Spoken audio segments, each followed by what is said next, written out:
Simplified education. आज हम करने वाले हैं बायोलॉजी का chapter number 3 that means human reproduction. अगर आप इस चैनल पे न्यू हो, मेक श्योर आप इस चैनल को सब्सक्राइब करो। वीडियो पसंद आए तो वीडियो को एक लाइक करना। केमिस्ट्री में मैंने सॉल्यूशंस चैप्टर करवा दिया है, जिसका लिंक आपको न्यू प्लेलिस्ट में मिल जाएगा। सॉल्यूशंस के 1 पेज नोट्स भी मैं प्रोवाइड कर चुकी हूँ। And first chapter of biology that is sexual reproduction in flowering plants भी हो चुका है, तो आप वो हमारी न्यू प्लेलिस्ट से जाके चेक कर सकते हैं। आज का हमारा टॉपिक है ह्यूमन रिप्रोडक्शन। खत्म करेंगे इस चैप्टर को with in 40 to 45 minutes and ये नोट्स आपको डिस्क्रिप्शन बॉक्स में मिल जाएंगे। स्टार्ट करते हैं सबसे पहले ह्यूमन रिप्रोडक्शन चैप्टर, जिसमें सबसे पहले आते हैं कुछ इवेंट्स, ठीक है, जिनको हम पढ़ेंगे। सबसे पहला आपका होता है गेमीटोजेनेसिस। गेमीटोजेनेसिस का मतलब क्या होता है? गेमीट्स फॉर्मेशन, जो कि आपकी मेल्स में होती है, जिसको हम कहते हैं स्पर्मेटोजेनेसिस, एंड फीमेल्स की हम कहते हैं oogenesis। नेक्स्ट हमारा होता है insemination, that is transfer of sperms from human male to human female. Next हमारा होता है fertilisation, that is fusion of male and female gametes, जो कि आपका होता है एम्पुलर रीजन। अभी एम्पुलर रीजन कहाँ पर है? ये आपका लोकेटेड है फेलोपियन ट्यूब में, ठीक है। नेक्स्ट हमारा होता है इम्प्लांटेशन। इम्प्लांटेशन का मतलब है जायगोट का इम्प्लांट होना, अटैचमेंट होना टू द यूट्रस। ये भी आपका ह्यूमन फीमेल में होता है। नेक्स्ट हमारा होता है पार्चुरेशन, यानी कि डिलीवरी ऑफ द बेबी, जो कि आपकी बर्थ के नाम से होती है। एंड लास्ट हमारा है lactation, that is new born baby को मिल्क फीड करवाना, दैट इज लैक्टेशन, जो कि फीमेल्स के मैमरी ग्लैंड्स ये फंक्शन परफॉर्म करते हैं। अब मेल रिप्रोडक्टिव सिस्टम से शुरू करते हैं। सबसे पहले मेल रिप्रोडक्टिव सिस्टम लोकेटेड कहाँ है? It is located in a pelvis region. ये कहाँ लोकेटेड है? ये आपका पेल्विस रीजन में लोकेटेड है। 4 चीजें पढ़ते हैं। सबसे पहले हम पढ़ेंगे पेयर ऑफ टेस्टिस। टेस्टिस कहाँ प्रेजेंट होता है, इसका फंक्शन क्या होता है, एक्सेसरी डक्ट्स क्या होती हैं, एक्सेसरी ग्लैंड्स क्या होते हैं, एंड एक्सटर्नल जेनिटेलिया। सबसे पहले मैं बात करूं टेस्टिस, तो टेस्टिस हमारे ह्यूमन मेल में 2 होते हैं, ठीक है। There are 2 testis in human male, जो कि प्रेजेंट होते हैं outside the body. Outside the body एक पाउच में, जिसका नाम होता है स्क्रोटम, तो आउटसाइड द बॉडी एक पाउच स्क्रोटम में आपका टेस्टिस प्रेजेंट होता है, ठीक है। अब आपका टेस्टिस जब ह्यूमन मेल अपने जायगोट या फीटल लाइफ में है, तब उसका जो टेस्टिस है वो एब्डोमेन में होता है। लेकिन 7 मंथ ऑफ जेस्टेशन में ये टेस्टिस जो है डिसेंड करता है फ्रॉम एब्डोमेन टू स्क्रोटम। अगर ये डिसेंड नहीं होता है तो वो जो मेल होता है वो एक तरीके के स्टेराइल मेल होता है, वो इनफर्टाइल होता है। नेक्स्ट मैं बात करूं तो स्क्रोटम में ही क्यों प्रेजेंट होता है? क्योंकि स्पर्म्स को बनने के लिए 2 से 2.5 डिग्री 2 से 2.5 डिग्री सेल्सियस टेम्परेचर कम चाहिए होता है than the normal body temperature. इसीलिए आपका जो टेस्टिस है वो आपका स्क्रोटम में पड़ा होता है। अब स्क्रोटम की लेंथ और विड्थ कितनी है? स्क्रोटम की लेंथ है 4 to 5 सेंटीमीटर एंड इसकी विड्थ है 2 to 3 सेंटीमीटर, ठीक है। लेंथ कितनी है? 4 से 5 सेंटीमीटर एंड विड्थ कितनी है? 2 to 3 सेंटीमीटर। दोबारा से रिवाइज करते हैं। टेस्टिस कितने होते हैं? 2।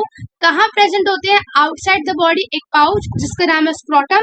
स्क्रोटम में क्यों होते हैं? क्योंकि स्पर्म्स को 2 से 2.5 डिग्री टेम्परेचर लेस चाहिए than the normal body temperature, ठीक है। इसकी शेप कैसी है? ये ओवल शेप है, ओवल शेप का है। लेंथ कितनी है? 4 से 5 सेंटीमीटर। विड्थ कितनी है? 2 से 3 सेंटीमीटर। नेक्स्ट में बात करूं, इस टेस्टिस में होता है अपने 250 टेस्टिकुलर लोब्यूल्स, 250 टेस्टिकुलर लोब्यूल्स, जिसमें से आपके 1 से 3 होते हैं highly coiled seminiferous tubule. Highly coiled, ये बहुत कॉइल्ड होते हैं, ठीक है, ये बहुत ज्यादा कॉइल्ड होते हैं। अब इसी सेमिनिफेरस ट्यूब्यूल्स में ये 3 तरीके के सेल्स प्रेजेंट होते हैं, ठीक है। इन 3 तरीके के सेल्स का फंक्शन देखो। सबसे पहले आता है आपका male germ cell. Male germ cell नाम से पता लग रहा है, मेल जर्म सेल। जर्म मतलब क्या होता है? वो सेल जो गेमीट बनाता है।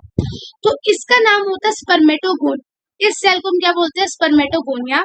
और ये आपका स्पर्म्स प्रोड्यूस करता है, ठीक है। मेल जर्म सेल आपका स्पर्म्स प्रोड्यूस करता है, इसको हम क्या बोलते हैं? स्पर्मेटोगोनिया। नेक्स्ट हमारा आता है सर्टोली सेल। सर्टोली सेल आपको नरिशमेंट प्रोवाइड करता है, उस जर्म सेल को या उस स्पर्म्स को न्यूट्रिशन कौन प्रोवाइड करेगा? आपका सर्टोरी सेल। कौन प्रोवाइड करेगा? सर्टोरी सेल। नेक्स्ट हमारा आता है लेडिक सेल। लेडिक सेल हमारा एंड्रोजन सिक्रीट करता है, जैसे कि आपका ह्यूमन मेल्स में टेस्टोस्टेरोन, ये कौन सिक्रीट करता है? लेडिक सेल, जिसकी वजह से सेकेंडरी सेक्सुअल कैरेक्टर्स दिखते हैं मेल्स में, जैसे कि प्रेजेंस ऑफ बियर्ड, ठीक है, आपकी वॉइस हार्श होना, ये हमारा किसकी वजह से होता है? लेडिक सेल्स की वजह से। पूरा टेस्टिस को एक बार रिवाइज करते हैं। टेस्टिस दो पाए जाते हैं, कहाँ होते हैं? Outside the body pouch scrotum में। स्क्रोटम में क्यों होते हैं? क्योंकि स्पर्म्स को बनने के लिए 2 से 2.5 डिग्री टेम्परेचर लेस चाहिए than the normal body temperature. Shape कैसी होती है? ओवल शेप होती है। लेंथ कितनी होती है? 4 से 5 सेंटीमीटर। विड्थ कितनी होती है? 2 से 3 सेंटीमीटर। टेस्टिकुलर लोब्यूल्स कितने होते हैं? 250, 250 और 1 से 3 हाईली कॉइल्ड सेमिनिफेरस ट्यूब्यूल्स होते हैं। इनमें 3 तरीके के सेल पाए जाते हैं, that is male germ cell, जिसको हम स्पर्मेटोगोनिया बोलते हैं, ये आपका स्पर्म्स प्रोड्यूस करता है। सर्टोली सेल, इसको हम नर सेल बोलते हैं, ये आपका नरिशमेंट प्रोवाइड करता है। एंड लेडिक सेल, ये आपका एंड्रोजन सिक्रीट करता है। एंड्रोजन आपका होता है मेल हार्मोन, जिसको हम बोलते हैं टेस्टोस्टेरोन, ठीक है। तो पेयर ऑफ टेस्टिस हमने कर लिया। नेक्स्ट हम बात करते हैं दैट इज एक्सेसरी डक्ट्स। अब मेल जर्म सेल ने स्पर्म्स तो बना लिए, लेकिन उसको ट्रांसपोर्ट भी करवाना है। तो ट्रांसपोर्ट में जो आपकी डक्ट्स यूज होती है, सबसे पहले आपकी होती है रीटे टेस्टिस। रीटे टेस्टिस, रीटे टेस्टिस से हमारा जो स्पर्म्स है वो कहाँ जाता है? वासा इफ्रेंशिया। कहाँ जाता है? वासा इफ्रेंशिया। रीटे टेस्टिस, वासा इफ्रेंशिया, फिर कहाँ जाएगा? एपिडिडमिस। एपिडिडमिस के बाद वास डिफरेंस। वास डिफरेंस जो है वो लूप करता है टू द यूरिनरी ब्लैडर। कहाँ लूप करता है? टू द यूरिनरी ब्लैडर, ठीक है। वास डिफरेंस के बाद इसको एक डक्ट मिलती है, जो किससे मिलती है? सेमिनल वेसिकल से। किससे मिलती है? सेमिनल वेसिकल से। तो वास डिफरेंस को जब डक्ट मिलती है फ्रॉम सेमिनल वेसिकल, वो ओपन होता है एज अ इजैकुलेटरी डक्ट। वो ओपन होता है एज अ इजैकुलेटरी डक्ट, जिसको हम क्या बोलते हैं? यूरेथ्रा। क्या बोलते हैं? यूरेथ्रा। दोबारा से देखो, rete testis, vasa efferentia, epididymis and vas deferens. Vas deferens को एक डक्ट मिलती है फ्रॉम सेमिनल वेसिकल, जो कि कलेक्टिवली ओपन होती है as a ejaculatory duct, as a ejaculatory duct, और दोनों को क्या बोलते हैं? यूरेथ्रा। क्या बोलते हैं? यूरेथ्रा, ठीक है। ये जो आपका इजैकुलेटरी डक्ट होता है, ये आपका स्पर्म्स को स्टोर करता है, ठीक है, एंड ट्रांसपोर्ट करता है। स्टोर करता है और ट्रांसपोर्ट करता है, कहाँ से कहाँ तक? Outside the body, outside the body. तो ये थे आपके क्या? Accessory ducts. Rete testis, vasa efferentia, epididymis, vas deferens. Vas deferens किसके साथ खुलेगा? सेमिनल वेसिकल के साथ, एज अ इजैकुलेटरी डक्ट, जो कि स्पर्म्स को स्टोर और ट्रांसपोर्ट करेगी from outside the body. Next हमारा थर्ड पार्ट आता है मेल एक्सटर्नल जेनिटेलिया, जो कि आपका होता है penis. Penis is the male external genitalia, ठीक है, जिसके एंड को हम कहते हैं ग्लांस पेनिस। जिसके एंड को हम कहते हैं ग्लांस पेनिस, और उसमें स्किन को हम कहते हैं foreskin. The skin is known as foreskin, ठीक है। नेक्स्ट लास्ट हमारा आते हैं ग्लैंड्स, ठीक है। ग्लैंड्स, ग्लैंड्स हमारे 3 तरीके के ग्लैंड्स पाए जाते हैं। सेमिनल वेसिकल, सेमिनल वेसिकल कितने होते हैं? 2, ध्यान रखना, 2 ग्लैंड्स है। नेक्स्ट हमारा प्रोस्टेट, 1 ग्लैंड है। एंड लास्ट हमारा होता है बल्बोरेथ्रल ग्लैंड। तो 3 ग्लैंड्स होते हैं, इनके फंक्शन क्या होते हैं? देखो, सेमिनल वेसिकल और प्रोस्टेट, ये आपका एक तरीके के प्लाज्मा सिक्रीट करता है, जो कि रिच होता है किसमें? फ्रक्टोज में, कैल्शियम में एंड अदर एंजाइम्स में। किसकी सिक्रीशन? सेमिनल वेसिकल की और प्रोस्टेट की। बल्बोरेथ्रल जो है वो हेल्प करते हैं in the lubrication. Bulbourethral help in the lubrication of the penis, ठीक है। तो ये हमारा हो गया that is male reproductive system. एक बार दोबारा से इसको देख लेते हैं। सबसे पहले टेस्टिस, 2 टेस्टिस होते हैं, एक पाउच में प्रेजेंट होते हैं outside the body scrotum. Scrotum में क्यों? क्योंकि स्पर्म्स को बनने के लिए 2 से 2.5 degree temperature less than the normal body temperature. Shape कैसी है? ओवल इन शेप है, 4 से 5 सेंटीमीटर लेंथ है, 2 से 3 सेंटीमीटर विड्थ है। 250 टेस्टिकुलर लोब्यूल्स हैं, 1 से 3 हाईली कॉइल्ड सेमिनिफेरस ट्यूब्यूल्स हैं, 3 सेल्स है मेल जर्म सेल्स, जिनको स्पर्मेटोगोनिया बोलते हैं, स्पर्म प्रोड्यूस करते हैं। सर्टोरी सेल, इनको हम नर्स सेल भी बोलते हैं, ये न्यूट्रिशन प्रोवाइड करते हैं। एंड लेडिक सेल, ये आपका एंड्रोजन सेक्रीट करता है, responsible for secondary sexual characters. Next हमारा आता है डक्ट्स। डक्ट्स में टेस्टिस, वासा फ्रेंशिया, एपिडिडमिस वास डिफरेंस खुलता है सेमिनल वेसिकल के साथ एज अ इजैकुलेटरी डक्ट, जो कि स्पर्म्स को ट्रांसपोर्ट करता है और स्टोर करता है। थर्ड, मेल एक्सटर्नल जेनिटेलिया, जिसकी एंड को हम कहते हैं ग्लांस पेनस और स्किन को हम कहते हैं फोरस्किन। ठीक है, लास्ट हमारा होता है ग्लांस, दैट जिसमें 3 तरीके की ग्लांस पाई जाती है, seminal vesicle, prostate and bulbourethral. Seminal vesicle और प्रोस्टेट इन दोनों की सेक्रीशन रिच होती है in fructose, calcium and certain enzymes, and the bulbourethral helps in the lubrication. ठीक है, तो ये हमारा हो गया मेल रिप्रोडक्टिव सिस्टम। अब नेक्स्ट चलते हैं अपने female reproductive system. Female reproductive system के ये 7 जो है पार्ट्स है। सबसे पहले ओवरीज, ओवरीज जो कि आपका हार्मोन बनाती है, जो इसमें एस्ट्रोजन और प्रोजेस्टेरोन आता है और आपको ओवा सेक्रेट करता है। नेक्स्ट आपका फिलोपियन ट्यूब, तो ओवरीज 2 होती है, ठीक है, 2 ओवरीज होती है। फिलोपियन ट्यूब भी 2 होती है, एक यूट्रस होता है, वजाइना, सर्फिक्स, मेमरी ग्लैंड्स और फीमेल वल्वा। फीमेल वल्वा एक एक फंक्शन देखते हैं। सबसे पहले मैं बात करूं ओवरी। ओवरी क्या है? ओवरी है आपकी primary female sex organ, primary female sex organ, जो कि ओवम भी बनाएगी और साथ में हार्मोन। ठीक है, उसके बाद इसकी लोकेशन कहाँ पे? इसकी लोकेशन है लोअर एब्डोमेन। कहाँ पर? Lower abdomen. इसकी लेंथ कितनी है? 2 to 4 सेंटीमीटर, 2 से 4 सेंटीमीटर। स्क्रोटम की लेंथ विड्थ कितनी? कॉमन से बताया। ठीक है, कनेक्टेड किससे है? ये आपकी कनेक्टेड है लिगामेंट से। किससे? लिगामेंट से ये आपकी कनेक्टेड है। ठीक है, लिगामेंट से कनेक्टेड है। पेरिफेरल पे कॉर्टेक्स है और इनर क्या है? मेड्यूल। Peripheral cortex and inner मेड्यूल। तो ओवरी ओवम सेक्रेट करेगी, हार्मोन सेक्रेट करेगी, लोअर एब्डोमेन में प्रेजेंट होती है, 2 से 4 सेंटीमीटर की लेंथ है और लिगामेंट से कनेक्टेड होती है। ठीक है, नेक्स्ट मैं चलूं, नेक्स्ट हमारा आता है फिलोपियन ट्यूब। अब फिलोपियन ट्यूब की मैं बात करूं तो फिलोपियन ट्यूब की लेंथ बहुत ज्यादा, दैट इज 10 से 12 सेंटीमीटर। फिलोपियन ट्यूब की लेंथ बहुत ज्यादा है, 10 से 12 सेंटीमीटर। अब ध्यान से सुनो, फिलोपियन ट्यूब के 3 हिस्से। सबसे पहले फिम्ब्रे, ठीक है, देखो ऐसे होती है, ऐसे। ये आपकी एक फिलोपियन ट्यूब यहाँ से आई, ठीक है, और एक ऐसे दूसरी से आई। ये जो ऐसे फिंगर लाइक प्रोजेक्शन देख रहे हो, इसको हम कहते हैं फिम्ब्रे। इसको हम क्या कहते हैं? फिम्ब्रे। अब फिम्ब्रे क्या करता है? ओवा ने जब एग निकाला तो फिम्ब्रे उसको कलेक्ट करेगा। फिम्ब्रे उसको क्या करेगा? कलेक्ट करेगा। तो फिम्ब्रे क्या करता है? यहाँ लिखा हुआ है, fimbriae helps in the collection of the egg. देखो, fimbriae helps in the collection of the egg. ठीक है, अब फिम्ब्रे के आगे का जो हिस्सा है उसको हम क्या बोलते हैं? इनफंडिबुलम। क्या बोलते हैं? इनफंडिबुलम।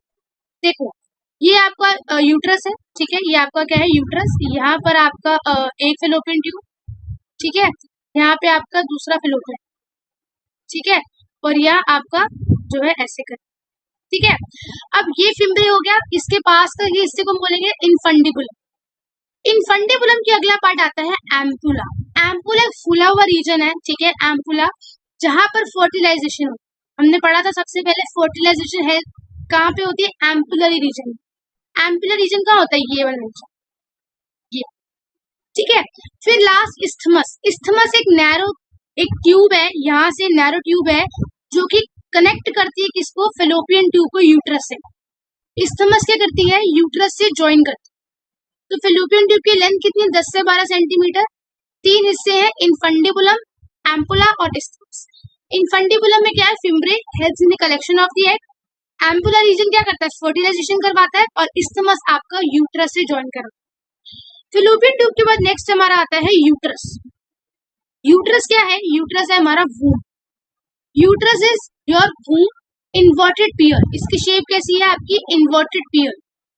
इन्वर्टेड पियर जैसी इसकी शेप है, ठीक है, यस, इन्वर्टेड पियर जैसी शेप है, ठीक है। इसकी 3 वॉल्स है। कितनी वॉल्स है इसकी? 3 वॉल्स। ध्यान से 3 वॉल्स है इसकी। सबसे पहले आती है perimeter, perimetrium, endometrium, myometrium. Uterus womb है जिसमें बच्चा 9 महीने तक रहता है। अब उसकी 3 लेयर है। सबसे बाहर वाली external thin membrane, perimetrium. Perimetrium एक ग्लैंडुलर लेयर है, सिक्रीशंस करती है और कुछ काम नहीं है इसका, ठीक है। एंडोमेट्रियम, एंडोमेट्रियम वही लेयर है जो हर महीने साइक्लिक चेंजेस के अंडर को जाती है, that leads to menstruation, periods में जो लेयर आपकी टूटती है, बनती है, that is endometrium. Last myometrium एक सिंगल मसल है, ठीक है, जो कि स्ट्रॉन्ग कॉन्ट्रैक्शन करती है डिलीवरी ऑफ द बेबी के टाइम। जब सिग्नल जाता है ब्रेन को, सेंट्रल नर्वस सिस्टम को कि it's the time to delivery, मतलब बच्चे की डिलीवरी का टाइम हो गया है, ठीक है, तो उस टाइम पे मायोमेट्रियम ही है जो स्ट्रॉन्गर कॉन्ट्रैक्शन करती है और बच्चे को एक्सपेल करती है फ्रॉम यूट्रस टू आउटसाइड, ठीक है। तो 3 लेयर्स है, perimetrium, endometrium, myometrium. Perimetrium thin external membranous layer है, endometrium that leads to menstruation, and myometrium जो है स्ट्रॉन्गर कॉन्ट्रैक्शन करती है during delivery of the baby और ड्यूरिंग पार्चुरेशन। नेक्स्ट हमारा आता है वजाइना और सर्फिक्स। वजाइना और सर्फिक्स जो है दोनों कॉमनली क्या बोलते हैं, क्या बनाते हैं, birth canal. Vagina and cervical canal both form the birth canal, ठीक है। नेक्स्ट हमारा आता है फीमेल वल्वा। फीमेल वल्वा मतलब that is female external genitalia. Female external genitalia में सबसे पहले आपका आता है mons pubis. What is mons pubis? Mons pubis आपका कुशन ऑफ फैटी टिश्यू जो कि कवर होता है by skin and pubic hair. Females का part which is covered by skin and pubic hairs and is a cushion of fatty tissue that is mons pubis. Mons pubis के अंदर होते हैं आपके fleshy fold of tissue that is Libera majora. That is Libera majora. Libera majora के अंदर क्या होता है? Libera minora. Libera minora. Libera minora के अंदर एक tiny finger-like structure होता है that is clitoris. That is clitoris. Clitoris, ठीक है। नेक्स्ट हमारा होता है हाइमन। हाइमन एक ऐसी मेम्ब्रेन है जो कि वजाइना को पार्शियली कवर करती है, जो कि वजाइना को पार्शियली कवर करती है, ठीक है। बट हाइमन का प्रेजेंस और absence is never a reliable indicator of virginity, ठीक है। प्रेजेंस और absence of hymen is not a reliable indicator of virginity. ये आपके एनसीईआरटी में एक लाइन मेंशन है, ठीक है। तो ये आपका हुआ फीमेल रिप्रोडक्टिव सिस्टम। इसमें सबसे पहले हमने पढ़ा ओवरीज के बारे में, ओवरीज के बाद फैलोपियन ट्यूब के बारे में, फिर यूट्रस के बारे में, फिर वजाइना सर्फिक्स के बारे में, फिर फीमेल वल्वा के बारे में। लास्ट पार्ट आता है आपका memory glands. What is memory glands? Memory glands वो ग्लैंड्स होते हैं जो कि जिससे मदर अपने बच्चे को मिल्क फीड करवाती है, जिससे आपका लैक्टेशन पॉसिबल हो पाता है। अब मैमरी ग्लैंड्स जो है ये टिश्यू है, ग्लैंडुलर टिश्यू, इसमें वेरिएबल अमाउंट ऑफ फैट है। इसमें क्या है? फैट। अब ये फैट जो है ये क्या करता है, ध्यान से सुनिए। एक बात बताओ, इसमें ये बताना है कि मिल्क बनाता कौन सा हार्मोन है। तो देखो मिल्क बनाएगा कौन सा hormone, that is prolactin. Prolactin जो है वो क्या करेगा, वो मिल्क सेक्रीट कराएगा। मिल्क को इजेक्ट कौन कराएगा? ऑक्सीटोसिन। मिल्क को इजेक्ट कौन कराएगा? ऑक्सीटोसिन। मिल्क को फॉर्म कौन करेगा? प्रोलैक्टिन, ठीक है। और कैसे? देखो मिल्क बनता है आपके मेमरी लोब्स में। मेमरी लोब्स में आपके मिल्क बनता है जो कि 15 से 20 होते हैं फीमेल में। मेमरी लोब्स के बाद ही मिल्क जाता है कहाँ? एल्वुलाई। कहाँ? एल्वुलाई। एल्वुलाई मिल्क सेक्रीट करती है, ठीक है। Alveoli secrete milk. उसके बाद स्टोर कहाँ होता है? ये स्टोर होता है आपका ल्यूमन ऑफ एल्वुलाई। स्टोर कहाँ होता है? Lumen of alveoli. बनता कहाँ पे? एल्वुलाई में। स्टोर कहाँ होता है? ल्यूमन ऑफ एल्वुलाई में। फिर जाता है आपका मेमरी ट्यूब्यूल्स, मेमरी ट्यूब्यूल से मेमरी डक्ट, मेमरी डक्ट से मेमरी एम्पुला, उसके बाद लैक्टिफेरस डक्ट, और लास्ट में निपल के थ्रू ही क्या हो जाता है? इजेक्ट हो जाता है। ये पूरा याद रखना है कि कहाँ कहाँ से ट्रैवल करता है। मेमरी लोब्स से एल्वुलाई, एल्वुलाई से मेमरी ट्यूब्यूल्स, मेमरी ट्यूब्यूल से मेमरी डक्ट से mammary ampulla and lactiferous duct and last में निपल, ठीक है। तो ये इसका एक पूरा क्या है, दैट इज होल इसकी ट्रैवल कि ये कहाँ कहाँ से जाता है, सेक्रीट होता है। फॉर्म कौन करता है? प्रोलैक्टिन। प्रोलैक्टिन फॉर्म करता है। इजेक्ट कौन कराता है? ऑक्सीटोसिन। इजेक्ट कौन कराता है? ऑक्सीटोसिन, ठीक है। आगे चलते हैं। नेक्स्ट पार्ट आता है आपका गैमेटोजेनेसिस। गैमेटोजेनेसिस का मतलब क्या है कि formation of sperms and ovum. तो देखो गैमेटोजेनेसिस में क्या है ना, गैमेटोजेनेसिस में मैंने बताया था मेल जर्म सेल होते हैं, है ना, मेल जर्म सेल। जिसको हम क्या बोलते हैं स्पर्मेटोगोनिया। तो वही स्पर्मेटोगोनिया जो कि 2n है, वही स्पर्मेटोगोनिया जो कि 2n है, ये क्या करते हैं माइटोसिस, क्या करते हैं माइटोसिस और डिफरेंशिएट करते हैं, माइटोसिस करते हैं और डिफरेंशिएट करते हैं। स्पर्मेटोगोनिया जो है माइटोसिस से डिफरेंशिएट करके क्या बनाता है प्राइमरी स्पर्मेटोसाइट, प्राइमरी स्पर्मेटोसाइट। अब माइटोसिस करिए तो प्लॉइडी सेम रहेगी, तो 2n का 2n ही रहेगा। ये प्राइमरी स्पर्मेटोसाइट अपनी फर्स्ट मियोसिस करेगा और क्या बनाएगा सेकेंडरी स्पर्मेटोसाइट, क्या बनाएगा सेकेंडरी स्पर्मेटोसाइट। सेकेंडरी स्पर्मेटोसाइट अपनी सेकेंड मियोसिस करेगा, क्या बनाएगा स्पर्मेटिड्स, क्या बनाएगा स्पर्मेटिड्स। ठीक है, उसके बाद स्पर्मेटिड्स से स्पर्मियोजेनेसिस के प्रोसेस से क्या बनेंगे स्पर्म्स, क्या बनेंगे स्पर्म्स, और रिलीज होंगे जिस प्रोसेस को क्या कहते हैं स्पर्मिएशन। अब ये बहुत ज्यादा होती तीन terms, spermatogenesis, spermiogenesis and spermiation. Spermatogenesis का क्या मतलब है स्पर्मेटोगोनिया से स्पर्म्स बनना, दैट इज स्पर्मेटोजेनेसिस। ठीक है, स्पर्मियोजेनेसिस क्या होता है जो आपके स्पर्मेटिड्स दिख रहे हैं ये वाले, ये जो आपके स्पर्मेटिड्स हैं, ठीक है, ये आपके राउंड है, दिस इज राउंड, ये राउंड है, ठीक है, ये फ्लैजिलेटेड नहीं है, ये आपके राउंड शेप के है। तो इसकी ट्रांसफॉर्मेशन करनी पड़ेगी, इसमें फ्लैजिला लगाना पड़ेगा तभी तो ट्रांसफर होगा। ठीक है, तो नॉन मोटाइल से मोटाइल स्पर्म्स बनाना, इस प्रोसेस को हम क्या कहते हैं स्पर्मियोजेनेसिस। क्योंकि स्पर्मेटिड्स नॉन मोटाइल है, स्पर्म्स मोटाइल है, तो इसकी ट्रांसफॉर्मेशन को हम क्या कहते हैं स्पर्मियोजेनेसिस। ठीक है, फिर जब मोटाइल स्पर्म्स बन गए उसकी रिलीज को क्या बोलेंगे स्पर्मिएशन, क्या बोलेंगे स्पर्मिएशन। जब स्पर्म्स रिलीज हो जाएंगे उसके बाद वो अपना हेड कहाँ घुसाएंगे सर्टोली सेल, कहाँ घुसाएंगे सर्टोली सेल। सर्टोली सेल से क्या करेंगे नरिशमेंट, क्या लेंगे नरिशमेंट। ध्यान से सुनो दोबारा, स्पर्मेटोगोनिया, स्पर्मेटोगोनिया माइटोसिस और डिफरेंशिएट करेंगे primary spermatocyte, primary spermatocyte secondary spermatocyte, secondary spermatocyte से स्पर्मेटिड्स, स्पर्मेटिड्स से transformation sperms, process spermiogenesis, sperms का release from seminiferous tubules spermiation. ठीक है, एंड पूरे प्रोसेस को क्या बोलते हैं स्पर्मेटोजेनेसिस, स्पर्मेटोजेनेसिस। फिर आता है इसका हार्मोनल कंट्रोल, कि कौन सा हार्मोन जो है इसको कंट्रोल करता है। हाइपोथैलेमस सेक्रेट करता है जीएनएचआर, गोनाडोट्रोपिन रिलीजिंग हार्मोन। ये एक्ट करता है आपका एंटीरियर पिट्यूटरी पे और जो हार्मोन लगाता है that is FSH and LH. FSH जो है वो सर्टोली पे एक्ट करता है, ठीक है, और कुछ फैक्टर्स रिलीज करता है, कुछ फैक्टर्स रिलीज करता है जो कि स्पर्मेटोजेनेसिस में हेल्प करते हैं। लेकिन एलएच आपका लेडिक सेल पे एक्ट करता है और एंड्रोजन सीक्रेट करता है जिसकी वजह से स्पर्मेटोजेनेसिस हो पाता है। तो एलएच एल एच एल आएगा तो एल किस पे एक्ट करेगा, एलएच लेडिक सेल पे एक्ट करेगा, लेडिक सेल पे क्या बनाएगा एंड्रोजन्स। यही एंड्रोजन्स आपको क्या करते हैं स्पर्मेटोजेनेसिस में हेल्प करते हैं। These hormones helps in the spermatogenesis. ठीक है, नेक्स्ट स्ट्रक्चर ऑफ स्पर्म्स की बात करूं तो सबसे पहले इसका स्ट्रक्चर में सबसे पहले आता है हेड। हेड में आपका होता है न्यूक्लियस, हेड में क्या होता है आपका न्यूक्लियस। यही स्पर्म का न्यूक्लियस और ओवा का न्यूक्लियस फ्यूज करके ट्यूमेन बनाते हैं दैट इज जाइगोट। इसी हेड में एक एक्रोसोम प्रेजेंट होता है। देखो ओवरी को फर्टिलाइज करना इतना आसान नहीं, ठीक है, तो ये एक्रोसोम एंजाइम जो है ओवरी के अंदर जा जाके उसको एक तरीके के पेनिट्रेट करता है, ठीक है, और जाके ओवरी की वॉल को तोड़ता है। वो जो एंजाइम जो ओवरी की वॉल को तोड़ता है उसको हम बोलते हैं एक्रोसोम।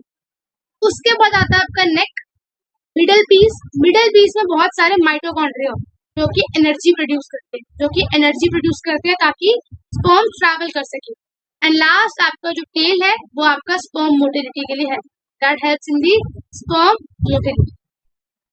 अब एक ह्यूमन मेल इजैकुलेट करता है 200 to 300 million sperms, 200 to 300 million sperms, जिसमें फर्टिलाइजेशन के लिए 60% का नॉर्मल शेप एंड साइज होना चाहिए and 40% should show vigorous motility. 60% का normal shape and size and 40% should show vigorous motility. And sperms plus seminal vesicle को क्या बोलते हैं, that is semen, that is semen. Sperms plus seminal plasma is known as semen. तो ये है आपका spermatogenesis, spermatogonia, primary spermatocyte, secondary spermatocyte, spermatids और sperms. ये आपको hormonal control, hypothalamus, GNHR, anterior pituitary, FSH, LH, FSH Sertoli पे, LH Leydig.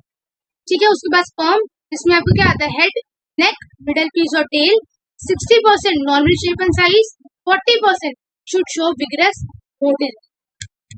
Next हमारा topic आता है oogenesis। ये बहुत इंपॉर्टेंट टॉपिक और उसको थोड़ा ध्यान से देखो। oogenesis मतलब ओवरी का बनना, और ये ओवरी का बनती है, ये बनती है जब आपकी ह्यूमन फीमेल अपनी मदर के वूम्ब में, यस, फीटल लाइफ में ही, यानी कि एम्ब्रियोनिक स्टेज में ही फीमेल्स के अंदर ओवरी बनना स्टार्ट हो जाता है। तो ओवरी कितनी होती है? 2। तो हर एक ओवरी में 1 मिलियन oogonia बन जाते हैं। कितने oogonia बन जाते हैं? 1 मिलियन पर ओवरी। तो कितने हो गए? 2 मिलियन। 2 में कितने हो गए? 2 मिलियन। 1 में 1 मिलियन, 1 में 1 मिलियन। अब ये क्या करते हैं? माइटोसिस। oogonia क्या करते हैं? माइटोसिस। कहाँ माइटोसिस करते हैं? एम्ब्रियोनिक स्टेज में। क्या बनेगा? Primary oocyte। Primary oocyte। अब प्राइमरी oocyte बना तो देते हैं, लेकिन प्राइमरी oocyte बनाते बनाते ये टेम्पररी अरेस्ट हो जाते हैं, यानी कि बंद हो जाते हैं। कौन से स्टेज में? प्रोफेज 1। अब क्यों बंद हो गए? क्योंकि इस टाइम पे बेबी की डिलीवरी, लड़की की डिलीवरी हो गई। ठीक है, तो प्राइमरी oocyte बना, लेकिन ये इसकी जो फॉर्मेशन थी वो अरेस्ट हो गई एट प्रोफेज 1, क्योंकि उस टाइम पे जो लड़की थी उसकी डिलीवरी हो गई। ठीक है, लेकिन जो प्राइमरी oocyte था ना, उसने अपने आसपास ग्रैनुलोसा सेल की लेयर बनाई। कौन सी सेल की लेयर? ग्रैनुलोसा सेल की लेयर बनाई। अब जब प्राइमरी oocyte पे ग्रैनुलोसा सेल्स आ गई तो उसको प्राइमरी फॉलिकल बोलने लगे। क्या बोलने लगे? प्राइमरी फॉलिकल बोलने। अब ये प्राइमरी फॉलिकल कहाँ? ये oocyte 2 मिलियन थे, ठीक है, लेकिन बाद में कितने रह गए? 60,000 से 80,000, 60,000 to 80,000 क्या रह गया? Primary follicle. अब ये प्राइमरी फॉलिकल में क्या है? प्राइमरी oocyte है। प्राइमरी फॉलिकल में क्या है? प्राइमरी oocyte है। अब प्राइमरी फॉलिकल में और ग्रैनुलोसा सेल्स आए और एक नया थीका बन गया। क्या बन गया? एक नया थीका बन गया। इसको बोल दिया सेकेंडरी फॉलिकल। ठीक है, लेकिन सेकेंडरी फॉलिकल में अभी भी प्राइमरी oocyte ही है। सेकेंडरी फॉलिकल में अभी भी प्राइमरी oocyte ही है। फिर इससे ट्रांसफर हुआ किसका? टर्शरी फॉलिकल का। टर्शरी फॉलिकल बना। अब इसमें क्या हुआ? एक एंट्रम नाम की कैविटी बनने लगी। एंट्रम नाम की फ्लूइड फिल कैविटी बनने लग गई, और जो थीका यहाँ बना था ना, ये थीका, ये सेपरेट हो गया। Theca interna, theca externa, theca interna और थीका एक्सटर्ना। अब जब ये टर्शरी फॉलिकल बना, जब ये टर्शरी फॉलिकल बना, अब उसके अंदर क्या था? Primary oocyte। लेकिन टर्शरी फॉलिकल बनते ही प्राइमरी oocyte ने अपनी डिवीजन कंप्लीट करी और क्या बन गया? Secondary oocyte। क्या बन गया? सेकेंडरी oocyte और first polar body. First polar body का कोई काम नहीं होता, इसलिए डीजेनरेट हो जाती है। मेन मकसद क्या है? सेकेंडरी oocyte का, सेकेंडरी oocyte का। अब सेकेंडरी oocyte किसके अंदर है? टर्शरी फॉलिकल के। तो टर्शरी फॉलिकल क्या बन गया? Mature Graafian follicle. क्या बन गया? Mature Graafian follicle. मतलब और सेल्स आने लग गए, सेल्स आते गए आते गए आते गए। ठीक है, जोना पेलुसिडा बन गई, क्लोना रेडिएटा बन गई, बहुत सारी लेयर्स बन। ठीक है, अब ये क्या बन गया? Mature Graafian follicle. क्या बन गया? Mature Graafian follicle. लेकिन मैच्योर ग्राफियन फॉलिकल में oocyte कौन सा? सेकेंडरी oocyte ही है। ये ओवा नहीं बना, ये अभी तक सेकेंडरी oocyte ही है। अब ये ओवा पता कब बनेगा? जब इसकी फर्स्ट डिवीजन कंप्लीट हुई, यानी कि मियोसिस 1 हुआ, मियोसिस 2 नहीं हुआ। जब स्पर्म्स आएंगे और सेकेंडरी oocyte के कांटेक्ट में आएंगे, तब सेकेंडरी oocyte में कुछ ऐसे चेंजेस आएंगे कि ये सेकेंडरी oocyte से ओवा बन जाए। अभी इसको हम सेकेंडरी oocyte ही बोलेंगे, ओवा नहीं बोलेंगे। और ओव्यूलेशन क्या होती है? ये मैच्योर ग्राफियन फॉलिकल कहाँ प्रेजेंट है? आपके ओवरी में, है ना? पर हर महीने एक ओवरी रिलीज होती है, तो हम उसको ओवरी नहीं बोलते, हर महीने एक सेकेंडरी oocyte रिलीज। क्या रिलीज होता है? सेकेंडरी oocyte रिलीज होता है, उसको हम क्या कहते हैं? ओव्यूलेशन। दोबारा से सुन लो, oogonia couple of million of oogonia हर एक ओवरी में बनते हैं, टोटल 2 मिलियन। ठीक है, अब oogonia अपनी जो है मियोसिस करते हैं, प्राइमरी oocyte सॉरी माइटोसिस करते हैं, प्राइमरी oocyte बनाते हैं। प्राइमरी oocyte अरेस्ट हो जाता है एट प्रोफेज 1, प्रोफेज 1 पे अरेस्ट हो जाता है। फिर ग्रैनुलोसा सेल्स आते हैं, प्राइमरी फॉलिकल। ठीक है, फिर और ग्रैनुलोसा सेल आते हैं, थीका आता है, सेकेंडरी फॉलिकल। फिर एंट्रम नाम की कैविटी आती है, टर्शरी फॉलिकल।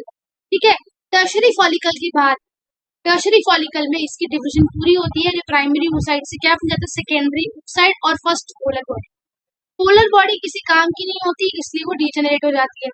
लेकिन सेकेंडरी oocyte किसके अंदर है? Tertiary follicle. ये टर्शियरी फॉलिकल क्या बनाएगा, मेच्योर ग्राफियन फॉलिकल। और ओव्यूलेशन क्या होती है, इसी सेकेंडरी oocyte का निकलना from mature Graafian follicle is your ovulation, is your ovulation. ठीक है, अब नेक्स्ट देखो, नेक्स्ट हमारा आता है मेंस्ट्रुअल साइकिल।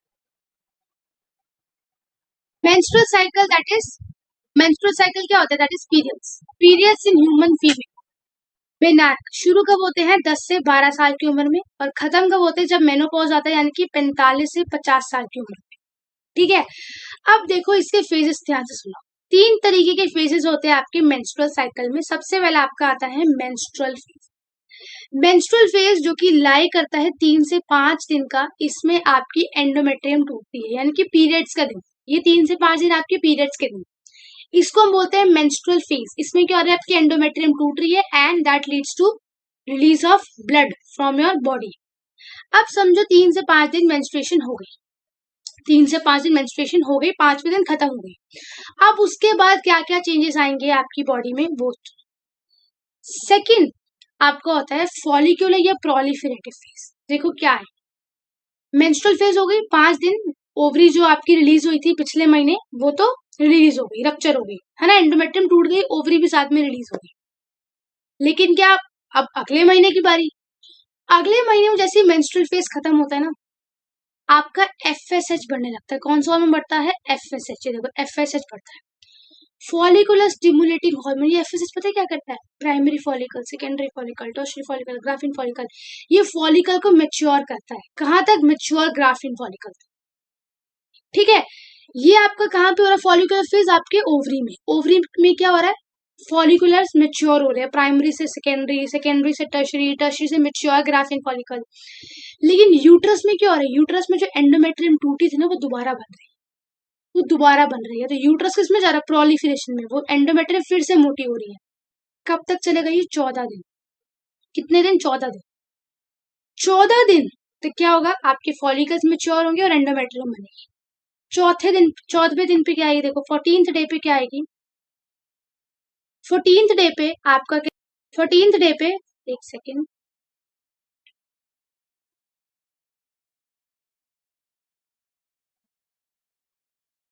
14th डे पे आपकी क्या आएगी, एलएच सर्च। एलएच सर्च का क्या मतलब है, एलएच की पीक आएगी, एलएच ऐसे जाएगा, देखो ऐसे ऐसे ऐसे, ये क्या है, LH search, that is LH peak.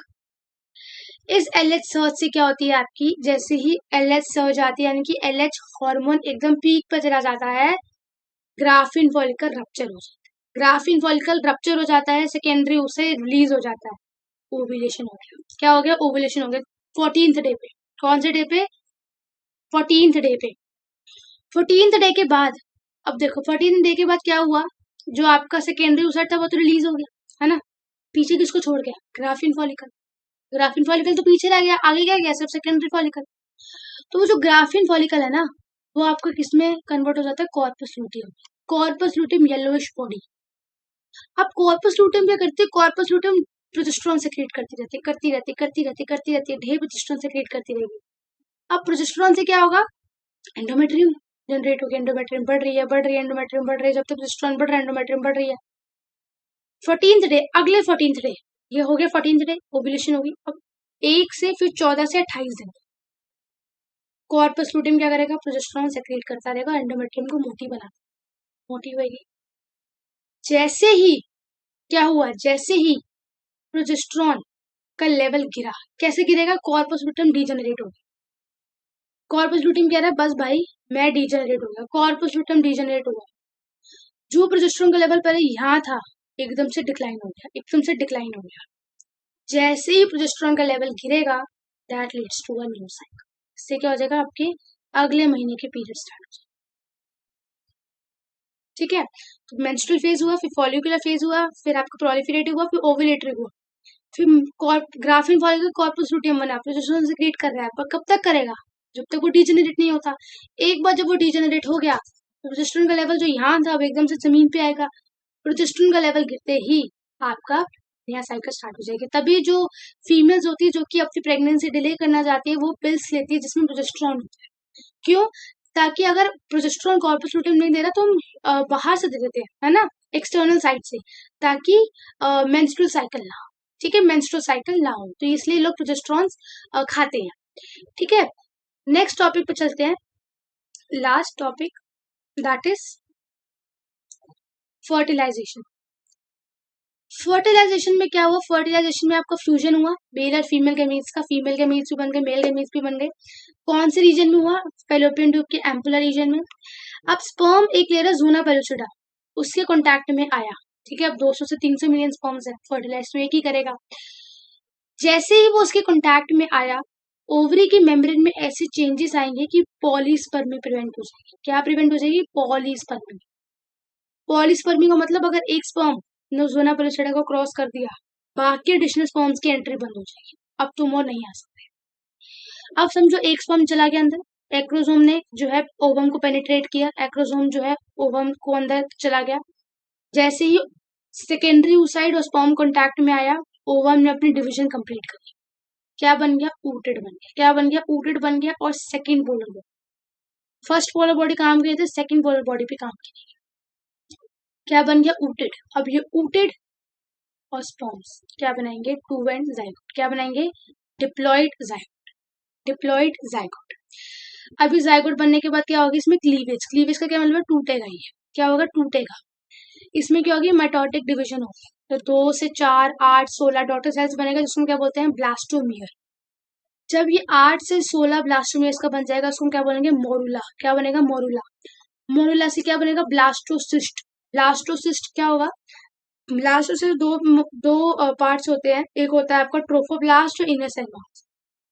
Endometrium में अटैच होगा ट्रोफोब्लास्ट, इनर सेल मास क्या करेगा, ऑर्गन्स को जन्म देगा, एक्टोडोम, एंडोडोम, मीजोडोम, हार्ट बनेगा, ईयर्स बनेंगे, नोज बनेगा, ये कौन करेगा, इनर सेल मास, ठीक है।